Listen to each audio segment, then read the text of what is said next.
ಆ ದಿಗಂಬರ ದಿನ ಅರ್ಚಕ ಸಮ್ಮೇಳನವನ್ನು ಬರುವ ಜನವರಿ ಮಾಹೆಯಲ್ಲಿ ಬರುವ ಮೊದಲ ವಾರದ 6 ಮತ್ತು 7ನೇ ತಾರೀಕಿನಲ್ಲಿ ಶ್ರೀ ಕ್ಷೇತ್ರ ಶ್ರವಣಬೆಳಗೊಳದಲ್ಲಿ ಸಂಪನ್ನಗೊಳಿಸುತ್ತಿದ್ದೇವೆ.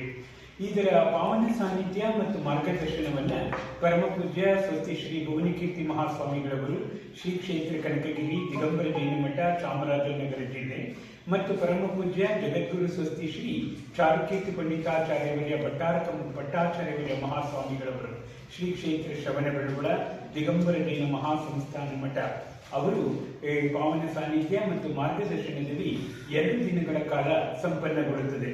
ಇದರ ಸಮ್ಮೇಳನಾಧ್ಯಕ್ಷರಾಗಿ ಡಾಕ್ಟರ್ ಪಾದೂರ ಸುದರ್ಶನ್ ಕುಮಾರ್ ಇಂದ್ರ, ಮೂಲತಃ ದಕ್ಷಿಣ ಕನ್ನಡದವರು ಹಾಗೂ ಇವರು ರಾಷ್ಟ್ರಮಟ್ಟದ ನಿಧಿಯೊಳಗಾವದ ವಿಕ್ಕರ ಸಮಂ ಕನಸಿನೋಳಸೆದಂತೆ ಮಾಡಿನಗ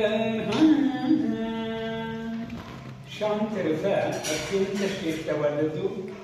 ತಾಲೂಕು ಪತ್ರಕರ್ತ ಭವನ ಚನ್ನರಾಯಪಟ್ಟಣದ ಪತ್ರಕರ್ತರೆಲ್ಲರ ಮನದಲ್ಲೂ ಕೂಡ ಶಾಂತರಸ ಪ್ರಾಪ್ತಿಯಾಗಲಿ ಅಂತೇಳಿ ಶ್ರೀ ದಿಗಂಬರ ಜೈನ ಮಹಾಸಂಸ್ಥಾನ ಮಠ ಶ್ರೀ ಕ್ಷೇತ್ರ ಶ್ರವಣಬೆಳಗೊಳ ಹಾಸನ ಜಿಲ್ಲೆ ಮತ್ತೆ ದಕ್ಷಿಣ ಭಾರತ ದಿಗಂಬರ ಜೈನ ಅರ್ಚಕ ಸಂಘ ಕೇಂದ್ರ ಮೈಸೂರು ಇವರ ಸಂಯುಕ್ತ ಆಶ್ರಯದಲ್ಲಿ 5ನೇ ದಕ್ಷಿಣ ಭಾರತ ದಿಗಂಬರ ಜೈನ ಅರ್ಚಕ ಸಮ್ಮೇಳನ ಸಂಪನ್ನಗೊಳ್ಳಲಿದ್ದು, ವೇದಿಕೆಯಲ್ಲಿ ಮಧ್ಯಭಾಗದಲ್ಲಿ ಆಸೀನರಾಗಿರ್ತಕ್ಕಂಥವರು ಪ್ರತಿಷ್ಠಾಚಾರ್ಯ ಎಸ್.ಎಂ. ಸನ್ಮತಿ ಕುಮಾರ ಶಾಸ್ತ್ರಿಯವರು.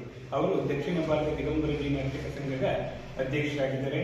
ನಾನು ದಕ್ಷಿಣ ಭಾರತ ದಿಗಂಬರ ಜೈನ ಅರ್ಚಕ ಸಂಘದ ಪ್ರಧಾನ ಕಾರ್ಯದರ್ಶಿ ವಿದ್ಯಾವಾಚಸ್ಪತಿ ಡಾಕ್ಟರ್ ಮೋಹನ್ ಕುಮಾರ್ ಶಾಸ್ತ್ರಿ.